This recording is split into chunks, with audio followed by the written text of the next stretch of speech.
60 வயதுக்கு மேல் நடக்கும்போது தடுமாற்றம் இல்லாமல் நடக்க என்ன செய்ய வேண்டும்?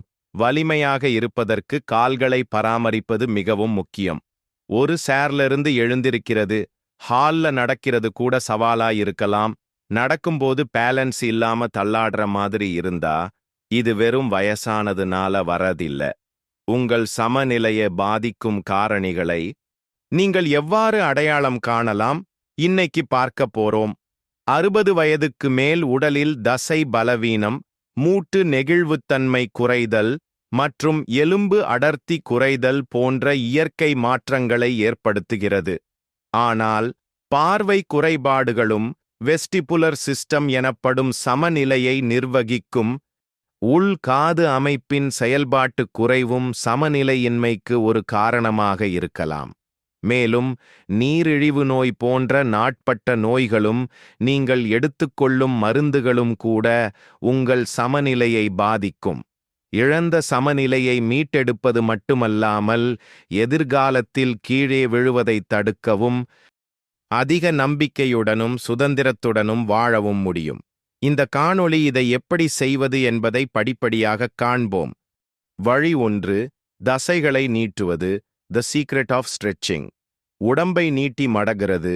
உடம்பு வளைஞ்சு கொடுக்கறதுக்கும் நல்லா சுறுசுறுப்பா இருக்கிறதுக்கும் ரொம்ப முக்கியமான ஒரு பயிற்சி.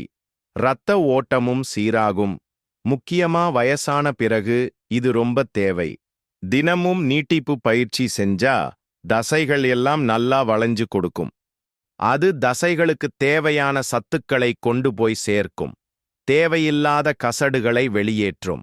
60 வயசுக்கு மேல இருக்கிறவங்க மெதுவாவும் நிதானமாவும் இதை செய்யணும். காலையிலையும் சாயங்காலமும் கொஞ்ச நேரம் நீட்டிப்பு பயிற்சி செஞ்சா கீழே விழறத தடுக்கலாம். வழி 2. The power of walking. நடைப்பயிற்சி தசைகளை வலுப்படுத்துறது. உடம்பு சமநிலையில இருக்கிறதுக்கும் உறுதியா இருக்கிறதுக்கும் ரொம்ப முக்கியம். குறிப்பா வயசான பிறகு இது ரொம்ப அவசியம். தசைகள் வலுவா இருந்தா உடம்பு எடையத் தாங்கும். மூட்டுகளுக்கு பாதுகாப்பு கொடுக்கும். கீழே விழறதையும் தடுக்கும். அது மட்டுமில்லாம வேலை செய்யறதுக்கான திறனையும் தாங்கும் சக்தியையும் அதிகரிக்கும். 60 வயதுக்கு மேல இருக்கிறவங்க வீட்டுல சின்ன சின்ன எடை வச்சோ ரப்பர் பேண்ட் வச்சோ இல்லனா நம்ம உடம்பு எடையையே பயன்படுத்தியோ எளிமையான பயிற்சிகளைச் செய்யலாம். தினமும் நடக்கிறது நம்ம உடம்ப சமநிலையில வச்சுக்கிறதுக்கும் ஒட்டுமொத்தமா ஆரோக்கியமா இருக்கிறதுக்கும் ஒரு சுலபமான நல்ல வழி. நடக்கிறதுனால கால் தசைகள் வலுப்பெறும். உடம்பு இயக்கங்கள் நல்லா ஒருங்கிணைஞ்சு நடக்கும். மேலும் நம்ம தாங்கும் சக்தியும் அதிகரிக்கும். இது எலும்பு உறுதியையும் இதய ஆரோக்கியத்தையும் பராமரிக்க உதவும். 60 வயசுக்கு மேல இருக்கிறவங்களுக்கு நடக்கிறது ஒரு அருமையான பயிற்சி. வழி 3. உடல் ஆரோக்கியத்துக்கு தண்ணி ரொம்ப முக்கியம்.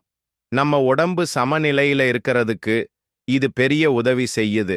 தண்ணி பத்தலைன்னா தசைகள் எல்லாம் பலவீனமாயிடும். யோசிக்கிற திறனும் குறைஞ்சிடும். 60 வயசுக்கு மேல தாகம் எடுக்கிற உணர்வு குறைஞ்சிடும். அதனால ஒரு நாளைக்கு குறைஞ்சது 8 கிளாஸ் தண்ணியாவது கட்டாயம் குடிக்கணும். சரியான காலணிகளை அணிவது சமநிலையை பராமரிக்கவும் கீழே விழுவதை தடுக்கவும் முக்கியம். மோசமான காலணிகள் கால்கள் தரையுடன் தொடர்பு கொள்வதை பாதிக்கும். தடுக்கி விழுதல் மற்றும் வழுக்கி விழுதல் போன்ற அபாயங்களை அதிகரிக்கும். உட்காரும்போது நடக்கும்போது உங்க தோரணைய சரி பண்ணுங்க. நல்ல தோரணை இருந்தாத்தான் உடம்பு சமநிலையில இருக்கும், ஆரோக்கியமாவும் இருக்கும். சரியான தோரணையில இருந்தா நம்ம உடம்பு எடை எல்லா இடத்துக்கும் சமமா பரவும். அதனால மூட்டுகள் தசைகள் மேல அதிக அழுத்தம் இருக்காது. தோரணை சரியில்லாம இருந்தா உடம்பு வலி சோர்வு வரும். சமநிலையும் பாதிக்கப்படும். நல்லா தூங்குறது ரொம்ப முக்கியம். ஆரோக்கியமா இருக்கிறதுக்கும் உடம்பு சமநிலையில இருக்கிறதுக்கும் இது ரொம்ப அவசியம். நம்ம தூங்கும்போது உடம்புல இருக்கிற தசைகள் வலுப்பெறும். மூளை வேலை செய்யறதும் நல்லா ஒருங்கிணைக்கும். தூக்கம் சரியில்லைன்னா சோர்வு வரும், கவனம் சிதறும், அப்புறம் அனிச்சைச் செயல்கள் எல்லாமே பலவீனமா ஆகிடும். முக்கியமான உடற்பயிற்சிகள் ஒற்றை காலில் நிற்கும் பயிற்சியை எப்படி செய்வது? முதல்ல ஒரு நாற்காலி இல்லன்னா சுவத்துக்கு பக்கத்துல நில்லுங்க. தேவைப்பட்டா அதை புடிச்சுக்கலாம். அப்புறம் மெதுவா ஒரு காலை தரையிலிருந்து தூக்குங்க. முழங்காலை கொஞ்சம் மடக்கிக்கணும். அதே நிலையில 10-30 செகண்ட் இல்லன்னா உங்களால எவ்வளவு நேரம் நிற்க முடியுமோ அவ்வளவு நேரம் நிக்க முயற்சி செய்யுங்க. அப்புறம் காலை கீழே வச்சு அடுத்த கால்லையும் இதே மாதிரி செய்யுங்க. பயிற்சி செய்ய செய்ய உங்களோட உடம்பு பலமாகும். அப்போ அதிக நேரம் நிக்கலாம். கால்வட்ட சுழற்சி, லெக் சர்க்கிள்ஸ். ஒரு காலை உயர்த்தி சிறிய வட்டமாக 5 முறை சுழற்றவும். பின்னர் எதிர்மறை திசையில் 5 முறை மாற்றி மற்ற காலிலும் இதையே செய்யவும். நன்மைகள்: கால்மூட்டுச் சுழற்சி மேம்படும்.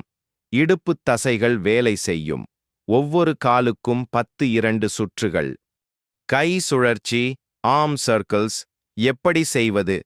கைகளை பக்கமாக நீட்டி சிறிய வட்டமாக சுழற்றவும். முன்னும் பின்னும் 10 முறை. நன்மைகள்: தோள்கள், கை மூட்டுகள் நன்கு வேலை செய்யும். மார்பு விரிவாக்கம் ஏற்படும். முன்பக்கம் 10, பின்னால் 10 முறை. இந்த பயிற்சி தொடைகள் மற்றும் பின்பக்கத் தசைகளை வலுப்படுத்த உதவும். நாற்காலியை பயன்படுத்துவதால் ஆதரவும் பாதுகாப்பும் கிடைக்கும். செய்முறை: ஒரு நாற்காலிக்கு முன்னால் கால்களை தோள்பட்டை அகலத்திற்கு விரித்து நேராக நில்லுங்க. நாற்காலியில உட்கார்ற மாதிரி மெதுவா கீழே குனிங்க. ஆனா நாற்காலியில உட்காராம அதுக்கு கொஞ்சம் முன்னாடியே நில்லுங்க. அதே நிலையில சில வினாடிகள் இருங்க. அப்புறம் மறுபடியும் மெதுவா மேல எழுந்து நில்லுங்க. இத 10 முதல் 15 முறை திரும்ப திரும்ப செய்யுங்க. தரையில் உள்ள பொருளை எடுத்தல். Reaching object from floor.